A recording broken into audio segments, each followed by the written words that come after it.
میرے پاس صرف ایک موقع تھا۔ جب میں جوان ہوئی تو میری ماں کہتی تھی، ریچا تیرا سارا قیامت بنتا جا رہا ہے، کچھ کر۔ اور میں کہتی تھی کیا کروں؟ یوں تو دنیا کی ساری مائیں اپنی بیٹیوں کو خوبصورت بنانا چاہتی ہے، لیکن میری ماں مجھے بدصورت بنانے کے طریقے آزماتی رہتی تھی۔ مجھے جان بوجھ کر ڈھیلے کپڑے پہناتی تاکہ میں موٹی لڑکی نظر آؤں۔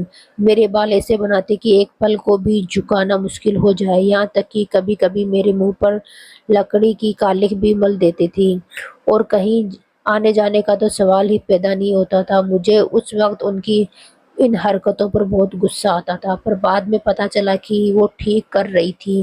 اگر اس کے ساتھ ہی اس وقت میری زندگی کو بھی ختم کر دیتی تو شاید یہ ان کا مجھ پر سب سے بڑا احسان ہوتا، کیونکہ میری سندرتا نے مجھے کہیں کا نہیں چھوڑا۔ یہ میری کہانی ہے، جسے سن کر شاید آپ مجھ سے اور نفرت کرنے پر مجبور ہو جائیں۔ میں رات کو اپنی کوٹری میں چپ چاپ سو رہی تھی جب مجھے ایک عورت جگانے آئی اور کہنے لگی، چل میرے ساتھ۔ میں نے اس کی شکل دیکھی اور مجھے بہت غصہ آیا، پر میں نے خود پر قابو کیا اور پیار سے کہا، میں جیل میں ہوں اور مجھ سے کام کروانے کا آپ کو حق ہے، لیکن آدھی رات کو آپ مجھے کیوں جگانے آئی ہیں؟ اس نے کہا کہ ابھی تو سب سے ضروری کام ہے۔ وہ مجھے اپنے ساتھ ایک جگہ لے گئی جہاں مجھے صاف ستھرا لباس پہنایا گیا، خوشبو لگائی گئی، اور پھر اس نے مجھے ایک جیل کے اندر دھکا دے دیا۔ سامنے کا منظر دیکھ کر میں حیران رہ گئی۔ انسان کو سزا ملی ہو وہ تو اس کے اپنے کیے کی ہی ملتی ہے، لیکن یہ تو سزا کے اوپر والا سزا تھی۔ میں باہر نکلنا چاہتی تھی، لیکن یہاں سے کوئی راستہ باہر نہیں جاتا تھا۔ صبح میری آنکھ کھلی تو میں اپنی کوٹری میں تھی اور میرے ساتھی میرے پاس بیٹھی تھی، میرے پاؤں دبا رہی تھی۔ میں نے کہا کہ کیا ہوا ہے؟ مجھے کچھ سمجھ نہیں آ رہا تھا۔ محسوس نہیں کر پا رہی تھی کہ میرے جسم کے کون سے حصے پر زخم لگا ہے۔ اس نے کہا کہ تمہیں جو ہوا ہے وہ تمہیں دھیرے دھیرے سمجھ آ جائے گا اور اس کی عادت بھی ہو جائے گی۔ پریشان نہیں ہونا، ہم سب ہیں تمہارے ساتھ۔ تب تک تم یہ چیز اپنے پاس رکھو۔ اس نے میری ہتھیلی پر پھٹکری کا ایک ٹکڑا رکھ دیا، اور پھر اس پھٹکری کے ٹکڑے سے میں نے اپنی تقدیر کیسے بدلی، یہ جان کر آپ سب لوگ حیران رہ جائیں گے۔ میں نے امن نامک ویکتی سے محبت کی تھی۔ وہ ایک بہت امیر آدمی تھا۔ اس کے 4 بھائی تھے، 3 بہنیں تھیں اور کروڑوں کی جائیداد تھی۔ ہم دونوں کو ایک دوسرے سے محبت ہو گئی۔ مجھے اس کی محبت سے زیادہ اور کچھ نہیں چاہیے تھا۔ مجھے امیر ہونے کا کوئی شوق نہیں تھا۔ میرا نام مایا ہے، میں بہت خوبصورت تھی۔ میں نے اسے کہا کہ ہم کسی جگہ پر چھوٹا سا گھر بنا کر رہ لیں گے، بس جہاں ہم دونوں ہوں۔ اس نے کہا کہ تم نے کروڑ پتی شخص سے شادی کی ہے اور اب تم چھوٹا سا گھر بنانا چاہتی ہو، کیا ہو گیا ہے تمہیں؟ میں تمہیں اس دنیا کی ساری خوشیاں دینا چاہتا ہوں۔ ہماری شادی ہو گئی ہے۔ میں اس کے گھر میں چلی گئی، اور پھر جب اس نے اپنی ساری جائیداد میرے نام کرنے کا انوکھا فیصلہ کیا تو اس کے گھر والے بھی اس فیصلے کے حق میں تھے۔ میں حیران تھی کہ وہ اتنے خوش کیوں ہیں، پر مجھے کیا پتا تھا کہ ان کے دل میں کچھ اور ہی چل رہا ہے۔ انہوں نے امر کو اس دنیا سے روانہ کر دیا اور الزام میرے سر پر لگا دیا کہ یہ ساری جائیداد کی مالک بن گئی ہے، اسی لیے اس نے اپنے پتی کو راستے سے ہٹا دیا ہے۔ خود وہ ایسے رو رہے تھے جیسے ان کا سب سے بڑا نقصان ہوا ہے، پر نقصان میرا ہوا تھا۔ میں اپنی بے گناہی ثابت نہ کر پائی اور مجھے جیل میں بھیج دیا گیا، یعنی کہ سب سے بڑی جیل میں۔ پہلے میرے ٹرائل ہوئے، میرے پاس بولنے کے لیے کچھ بھی نہیں تھا۔ میں کیا بولتی؟ میں اپنے حق میں کچھ نہ بولی، کیونکہ جو میرا تھا وہ تو ختم ہو چکا تھا۔ یہاں پر آ گئی اور سوچا کہ باقی کی زندگی اسی کال کوٹری میں پڑے پڑے گزار دوں گی۔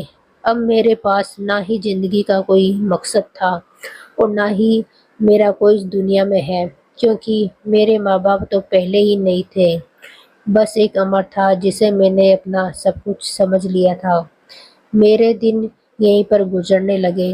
میں کسی سے زیادہ بولتی نہیں تھی، زیادہ بات نہیں کرتی تھی۔ یہاں مجھے کافی ساری عورتیں دیکھنے کو ملی، عجیب و غریب قسم کی، کچھ دیکھنے میں بہت خطرناک، کچھ میری طرح بے گناہ، پر ہم سب ہی اپنی سزا کاٹ رہے تھے۔ سب نے مجھے کہا کہ تو بڑی خوبصورت ہے، کم عمر ہے، اتنی کم عمر میں اتنا بڑا جرم کیسے کر لیا؟ میں نے کہا کہ جرم تو میرا یہی تھا کہ میں محبت کر بیٹھی تھی۔ کچھ لوگوں نے مجھ سے ہمدردی جتائی اور کچھ لوگوں نے مجھے باتیں سنائی، یہاں تک کہ مجھ پر ہاتھ بھی اٹھایا۔ یہاں بھی سب کا ایک جیسا حال تھا، پھر بھی کوئی کسی کا درد نہیں سمجھتا تھا۔ سب ایک دوسرے پر اپنے اپنے نصیب کا غصہ نکالتے تھے۔ میرے ساتھی کا نام ڈولی تھا، ہم دونوں ایک ہی جیل میں تھی۔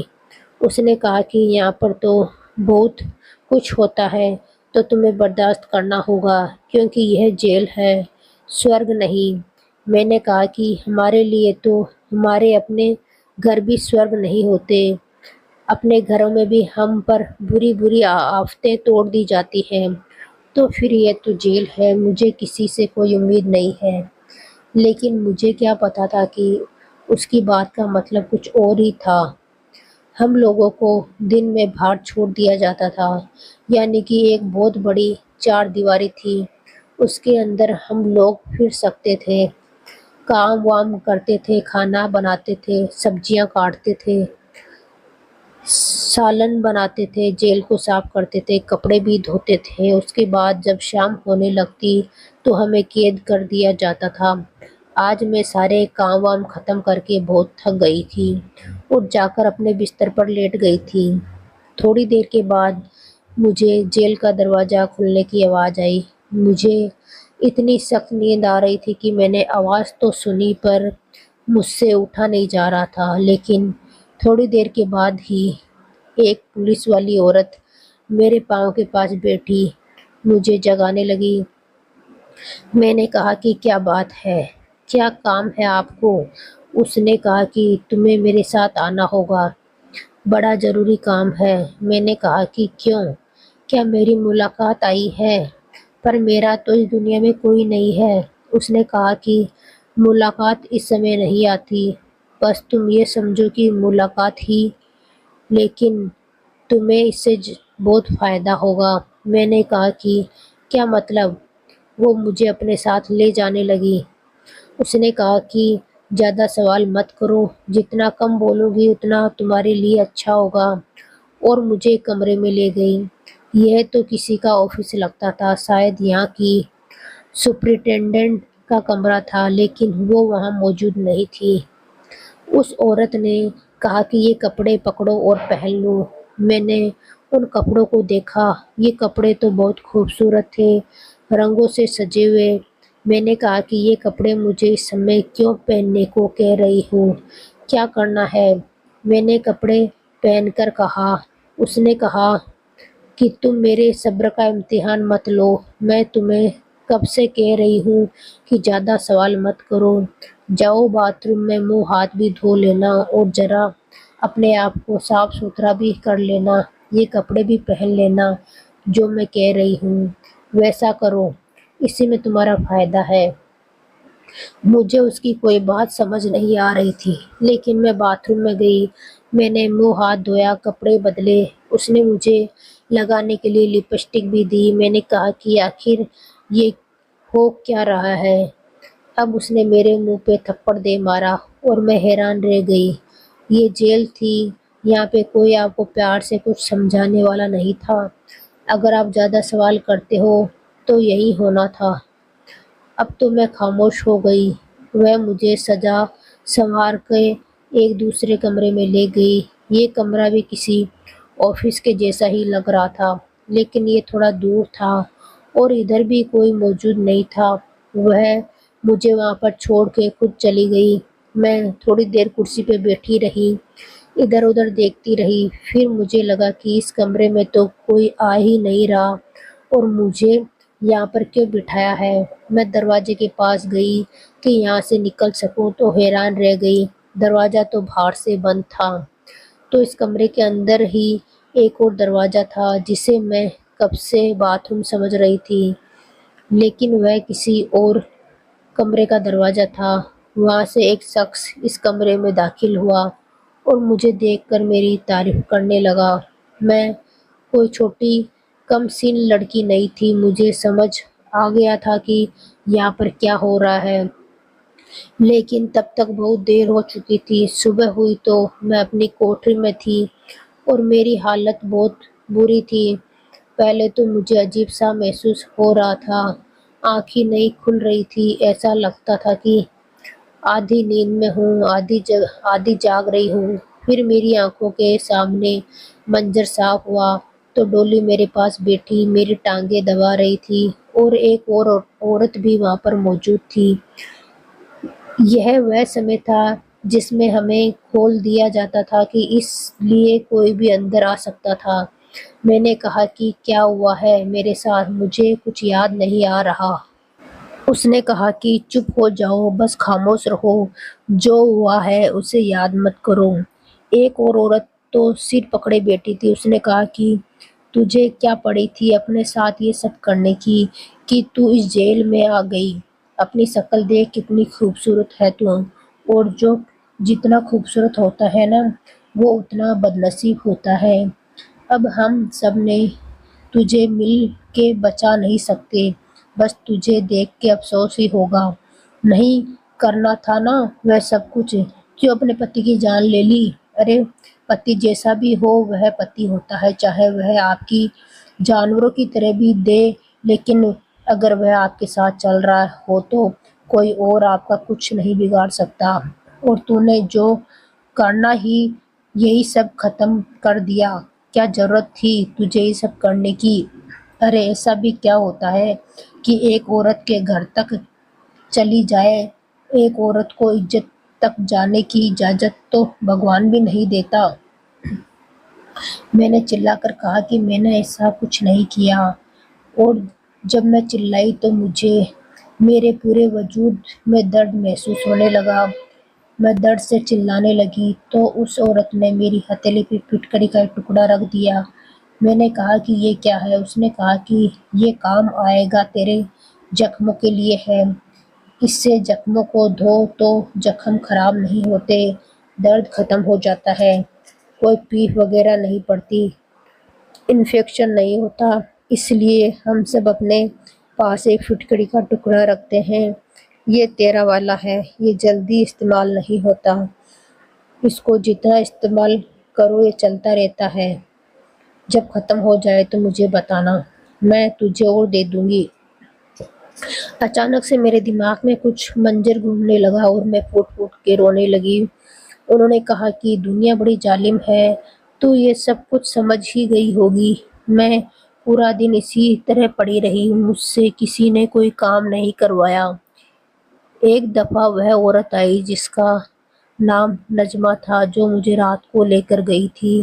اس نے کہا کہ مالا کو کہو کہ کھانا بنائے، وہ کھانا بہت اچھا بناتی ہے۔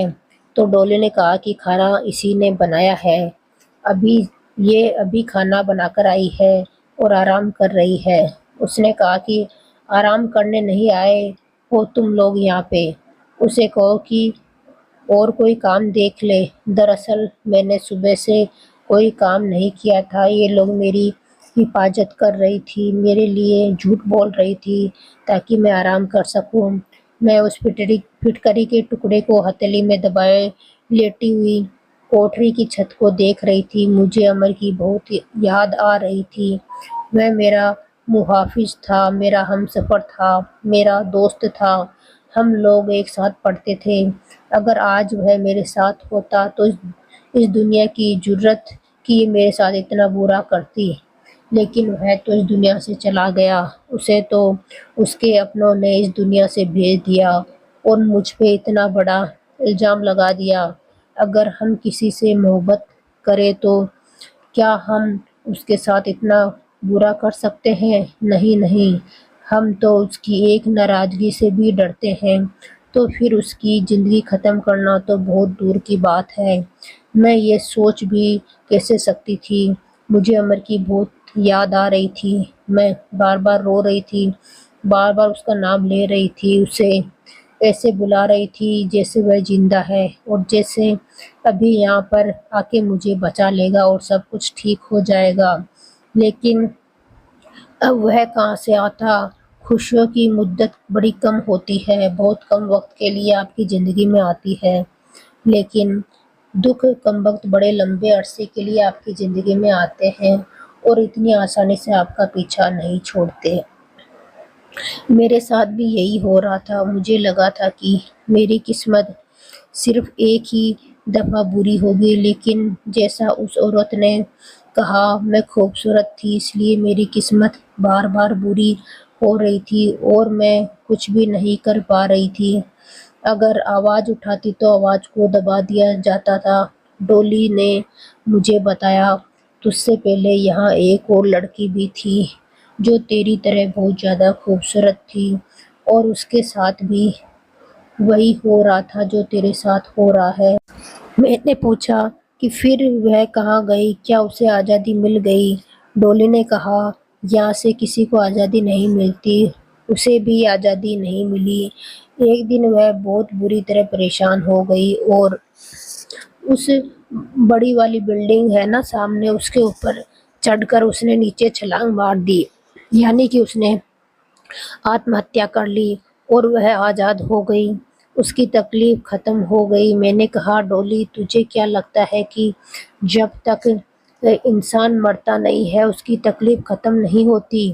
وہ کہنے لگی ہاں مجھے تو یہی لگتا ہے۔ میں اس کی طرف حیران ہو کر دیکھ رہی تھی اور کچھ سوچ رہی تھی، پھر مجھے وہ آدمی یاد آیا جس کی وجہ سے یہ سب ہو رہا تھا۔ وہ اس پوری جیل کا ہیڈ تھا، ایک لمبے قد کا آدمی تھا، شکل سے ہی ایسا لگتا تھا کہ نہ جانے کتنے لوگوں کی بد دعائیں لے چکا ہے۔ میں نے ڈولی سے پوچھا کہ یہ سب کب سے چل رہا ہے؟ اس نے کہا بہت عرصے سے، یہاں پر جو بھی خوبصورت لڑکی آتی ہے اس کے ساتھ ہی سب کچھ ہوتا ہے۔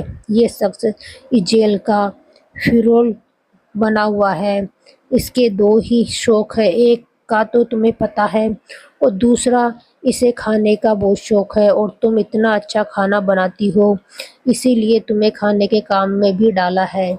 تم ایک کام کرو، تم کھانا اچھا نہیں بنایا کرو تاکہ تم سے یہ کام تو نہ کروائے، تمہارے ہاتھ کا بنایا ہوا کھانا اس کو بہت پسند ہے، اس لیے تو تم سے ہی کام کرواتے ہیں۔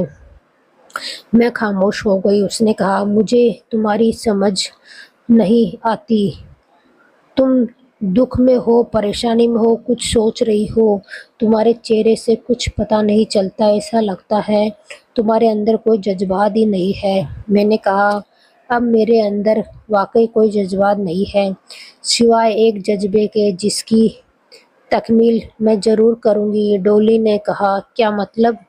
مجھے تمہاری سمجھ نہیں آ رہی ہے۔ میں نے کہا بتاؤں گی تمہیں، اور مجھے کھانا بنانے میں کوئی مسئلہ نہیں ہے، کھانا بنانے سے میرا تھوڑا دن گزر جاتا ہے ورنہ دماغ میں الٹی سیدھی سوچیں آتی رہتی ہے۔ اس نے کہا ہاں یہ تو ہے، انسان کام میں لگ کے اپنے دکھ کے بارے میں بھول جاتا ہے۔ میں نے ڈولی سے پوچھا کہ وہ یہاں پر کیوں آئی؟ اس نے کہا میں نے اپنے دیور کو اس دنیا سے رخصت کروا دیا تھا کیونکہ اس نے میرے ساتھ برا کیا تھا، میں تو گناہ کر کے آئی ہوں اسی لیے سزا کاٹ رہی ہوں، لیکن تو بے قصور ہے اور ایسا کوئی نہیں ہے جو دوبارہ سے تیرا کیس ری اوپن کروائے اور تجھے یہاں سے نکالے۔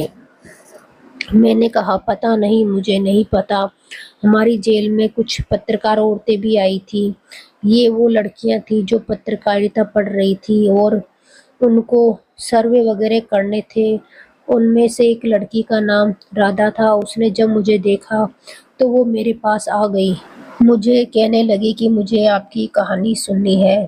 میں نے اسے کہا میں تمہیں اپنی کہانی تو سنا دوں لیکن ابھی میری کہانی ادھوری ہے، جب میں اپنی کہانی پوری کر لوں گی تب میری کہانی ضرور سننا اور لوگوں کو بھی بتانا۔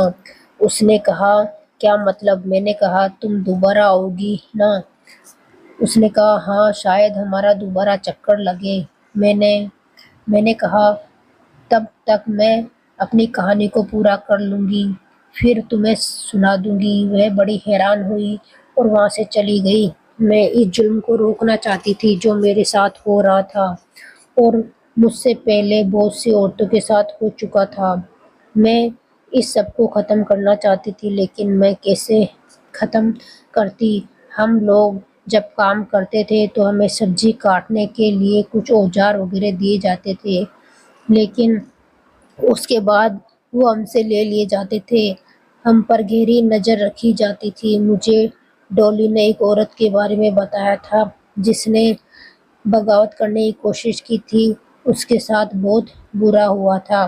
ابھی بھی سب اس کو یاد کرتے ہیں۔ تم جو اس طرح خاموش بیٹھی رہتی ہو، کبھی کبھی مجھے لگتا ہے کہ تمہارے دماغ میں بھی اس طرح کی باتیں آتی ہیں، پر ایسا کچھ بھی کرنے کے بارے میں سوچنا نہیں۔ ہم لوگ بہت بے بس ہیں، مجبور ہیں۔ میں نے کہا، ہاں میرے پاس بھی ہے، مجبور ہے۔ میرے یہاں سے نکلنے کا کوئی ارادہ نہیں ہے، کیونکہ یہاں سے باہر میری راہ دیکھنے والا کوئی بھی نہیں ہے۔ ایسا کوئی نہ ہوگا جس کے لیے میں یہاں سے نکلنے کی خواہش کروں۔ میرا باپ تو اس دنیا سے تب ہی چلے گئے تھے جب میں بہت چھوٹی تھی۔ مجھے ماں نے پالا تھا، وہ بھی میرے جوان ہونے کے بعد اس دنیا میں نہیں رہی۔ مجھے میری ایک موسی نے پالا اور میری شادی کروا کے وہ باہر کے ملک چلی گئی۔ اب ان کو تو پتہ بھی نہیں ہے کہ یہاں کیا سے کیا ہو گیا ہے۔ اپنے پتی کو پا لیا تھا تو سوچا تھا کہ بس مجھے میرا محافظ مل گیا ہے، اب یہی میری ذمہ داری اٹھائے گا اور یہی میرے سارے خواب پورے کرے گا۔ اسی کے ساتھ میں خوش رہوں گی اور اپنا خاندان بھی بناؤں گی، اکیلی نہیں رہوں گی۔ مجھے دولت نہیں چاہیے تھی، اس کے چھوٹے سے گھر میں رہنا چاہتی تھی، لیکن قسمت نے کیا سے کیا کر دیا۔ نجمہ نام کی عورت نے سب پر اپنا ڈر بٹھایا ہوا تھا۔ وہ بات بات پہ منہ پہ تھپڑ دے مارتی تھی، زیادہ غصہ کرتی تو ڈنڈے بھی چلانے شروع کر دیتی تھی۔ ایک دن میرے پاس آئی اور مجھے کچھ پیسے دیے۔ میں نے کہا، یہ کیا ہے؟ اس نے کہا، انعام ہے تمہارا، اس لیے کہ تم کھانا بہت اچھا بناتی ہو اور بات بھی مانتی ہو۔ میں نے کہا، لیکن میں ان پیسوں کا کیا کروں گی؟ اس نے کہا، اپنے پاس رکھو، جب یہاں سے نکلو گی تب تمہارے کام آئیں گے، کچھ نہیں تو دانتوں کی نئی بتی سی خرید لینا۔ اس بات پر وہ پھوٹ پھوٹ کر ہنسنے لگی، کیونکہ مجھے عمر قید کی سزا ہوئی تھی اور جب تک میں یہاں سے نکلتی شاید میرے منہ میں دانت بھی نہ ہوتے، یعنی کہ میں بوڑھی ہو چکی ہوتی۔ میں نے ان پیسوں کو اپنے پاس رکھ لیا۔ میں نے کہا، ٹھیک ہے، شکریہ آپ کا۔ وہ ہنستے ہنستے وہاں سے چلی گئی۔ اس نے کہا، تیری مجھے ایک بات بڑی اچھی لگتی ہے کہ تو ہر بات پہ سر ہلا دیتی ہے، نہ کوئی سوال کرتی ہے، نہ غصہ کرتی ہے، چپ چاپ سب کی بات مان لیتی ہے۔ لگتا ہے تجھے بھی یہاں پہ کافی اچھا لگ رہا ہے۔ میں نے اس بات کا بھی کوئی جواب نہیں دیا۔ تو اس نے کہا، دیکھا تو ابھی بھی نہیں بولی، بس اسی طرح رہ تو فائدے میں رہے گی، اور کسی چیز کی ضرورت ہو تو مجھے بتا دیا کر، کچھ کھانے کا دل کرے یا کوئی چیز چاہیے تو اتنا تو میں تیرے لیے کر سکتی ہوں۔ میں نے کہا، نہیں کچھ نہیں چاہیے مجھے۔ اس نے کہا، ٹھیک ہے۔ میں نے ان پیسوں کو دیکھا اور میرے دماغ میں خیال آیا۔ میں نے سوچ لیا کہ مجھے کیا کرنا ہے۔ صبح صبح جب سبزی کاٹنے کی ڈیوٹی ہوتی تھی تو سبزیاں اٹھا کر ایک بزرگ آدمی لایا کرتا تھا، شاید وہ منڈی سے سبزیاں لاتا تھا اور ان کو کچن میں رکھ دیتا تھا۔ میں نے اسے وہ پیسے دیے اور اس سے ایک چیز منگوائی۔ اس نے کہا، ہاں بیٹا، یہ چیز تو ادھر سب لوگ ہی منگواتے ہیں، پھٹکری چاہیے نا تمہیں؟ میں نے کہا، جی پھٹکری چاہیے، لیکن کافی ساری چاہیے۔ اس نے کہا، فکر نہیں کرو، لے آؤں گا تمہارے لیے، اور کسی کو پتہ بھی نہیں چلے گا۔ وہ میرے لیے کافی ساری پھٹکری لے آیا۔ ڈولی نے دیکھ لی۔ اس نے کہا، یہ کیا ہے؟ میں نے کہا، تم نے تو کہا تھا کہ یہ بہت کام آتی ہے۔ اس نے کہا، ہاں ہے تو ایسا ہی۔ اب میں روز اس جیلر کے لیے کھانا بناتی تھی، بہت اچھا کھانا، اس کے لیے الگ سے کھانا بنتا تھا، اس میں دیسی گھی، دیسی مرغا اور اچھی اچھی چیزیں ڈالی جاتی تھی۔ اس کے کھانے کے اندر بالکل بھی شوربہ نہیں ہوتا تھا۔ وہ کہتا تھا کہ مجھے بھنے ہوئے گوشت اور کھانے بنانے دیا جائے۔ اب تو میرے ہاتھ کے کھانے کے علاوہ اسے کوئی کھانا جچتا بھی نہیں تھا۔ ایک دن رات ہوئی اور میں چاند کی طرف دیکھ رہی تھی، سوچ رہی تھی کہ جو چال میں نے چلی ہے اگر آج کامیاب ہوگی تو اس کا مطلب ہے کہ آگے بھی میں کامیاب رہوں گی۔ بار بار دروازے کی طرف دیکھ رہی تھی۔ ڈولی نے کہا، کیا ہو گیا؟ تجھے نیند نہیں آ رہی؟ میں نے کہا، وہ ابھی آتی ہوگی نا۔ نہیں نجمہ، وہی نجمہ مجھے بلانے کے لیے۔ ڈولی نے کہا، تو کیا اس کا انتظار کر رہی ہے؟ پاگل ہو گئی ہے کیا؟ نہیں آتی تو نہ آئے، تو سو جا۔ میں نے کہا، وہ تو روز آتی ہے، تو آج بھی آئے گی۔ میں سو جاؤں گی تو پھر آ کے میری نیند خراب کرے گی، اس سے اچھا ہے نا کہ میں جاگتی ہی رہوں۔ ڈولی نے کہا، مجھے تو بالکل تیری کسی بات کی سمجھ نہیں آتی۔ تو خود سوچ رہی ہے کہ وہ تجھے لینے کے لیے آئے گی۔ ارے تو شکر کر۔ میں نے کہا، تم نہیں سمجھو گی۔ لیکن میں کافی دیر تک انتظار کرتی رہی، نجمہ نہیں آئی، اگلے دن بھی نہیں آئی اور اس سے اگلے دن بھی نہیں آئی۔ جب میں جیلر کا کھانا بنا رہی تھی تو میں نے کھانا ٹرے میں ڈال کے اس کے حوالے کیا۔ میں نے پوچھا، تم مجھے 3-4 دن سے لینے کے لیے کیوں نہیں آئی؟ اس نے کہا، جیلر صاحب کی طبیعت خراب ہے۔ میں نے کہا، کیا زیادہ طبیعت خراب ہے؟ اس نے کہا، تم ایسے پوچھ رہی ہے جیسے تیرا پتی ہے۔ میں خاموش ہو گئی۔ میں نے کہا، نہیں، میں تو ایسے ہی پوچھ رہی تھی کہ اگر طبیعت خراب ہے تو کھانے میں کچھ اور بنا دیتی ہوں۔ اس نے کہا، چاہے وہ شخص مر بھی رہا ہو نا، کھانا اس نے یہی کھانا ہے، اسے ایسی غذائیں بہت زیادہ پسند ہے۔ دال کھچڑی نہیں کھائے گا، وہ چاہے بستر پہ ہی پڑا ہو، کھا کھا کے مر جائے گا لیکن پرہیز نہیں کر سکتا۔ اس لیے تمہیں کوئی بھی ہلکا پھلکا کھانا بنانے کی ضرورت نہیں ہے، مسالے بھی ہلکے نہ کرنا، مسالے دار چیزیں بہت زیادہ پسند ہے۔ میں نے کہا، ٹھیک ہے، بس اسی لیے پوچھ رہی تھی۔ اس نے کہا، ہاں ٹھیک ہے، چلو اپنا کام کرو۔ میرا تیر بالکل نشانے پہ لگا تھا۔ اب نجمہ مجھے لینے کے لیے بہت کم ہی آتی تھی کیونکہ ہر دوسرے دن جیلر صاحب کی طبیعت تو جو خراب رہتی تھی۔ ایک دن میں بیٹھی مسکرا رہی تھی۔ ڈولی نے کہا، کیا ہو گیا؟ کس بات پہ ہنس رہی ہے؟ کوئی پرانی اچھی یاد آئی ہے؟ میں نے کہا، یادیں تو میرے پاس بہت ساری ہیں لیکن ان یادوں پر نہیں ہنس رہی۔ ان یادوں کے بارے میں سوچ کر مجھے اب ہنسی نہیں آتی، کسی اور بات پر ہنس رہی ہوں۔ وہ لڑکی رادھا پھر سے آئی اور میں نے اسے اپنی کہانی سنا دی۔ میں نے اسے کہا، اس کہانی کو ابھی باہر مت نکالنا، کچھ عرصے بعد باہر نکالنا۔ اس نے کہا، ٹھیک ہے، لیکن آپ کی کہانی بہت دلچسپ ہے۔ میں نے کہا، ابھی تو تمہیں اس کا امتحان بھی بتانا ہے، دوبارہ آؤ گی تو پھر بتا دوں گی۔ اس نے کہا، اگر آپ کہیں تو میں آپ کے لیے کسی سے بات کرتی ہوں۔ آپ تو ابھی جوان ہیں، آپ کا کیس پھر سے اوپن کرواتے ہیں۔ ہماری یونیورسٹی میں کچھ لوگ وکالت کر رہے ہیں، ان کو تجربہ حاصل کرنے کے لیے کچھ کیس بھی سلجھانے ہوتے ہیں۔ میرا ایک دوست ہے، وہ وکیل بن رہا ہے اور میں پترکار ہوں، اور ہم دونوں نے ہی شادی بھی کرنی ہے۔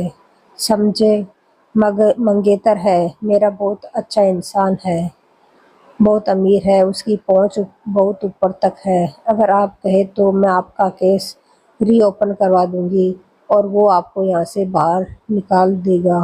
میں نے کہا، میں یہاں رہوں یا باہر نکل جاؤں، میرے لیے زندگی میں کچھ نہیں ہے، میرا اس دنیا میں کوئی نہیں ہے۔ لیکن تب اس لڑکی نے بڑی عجیب سی بات کی۔ اس نے کہا، آپ کا اس دنیا میں کوئی نہیں ہے، پر آپ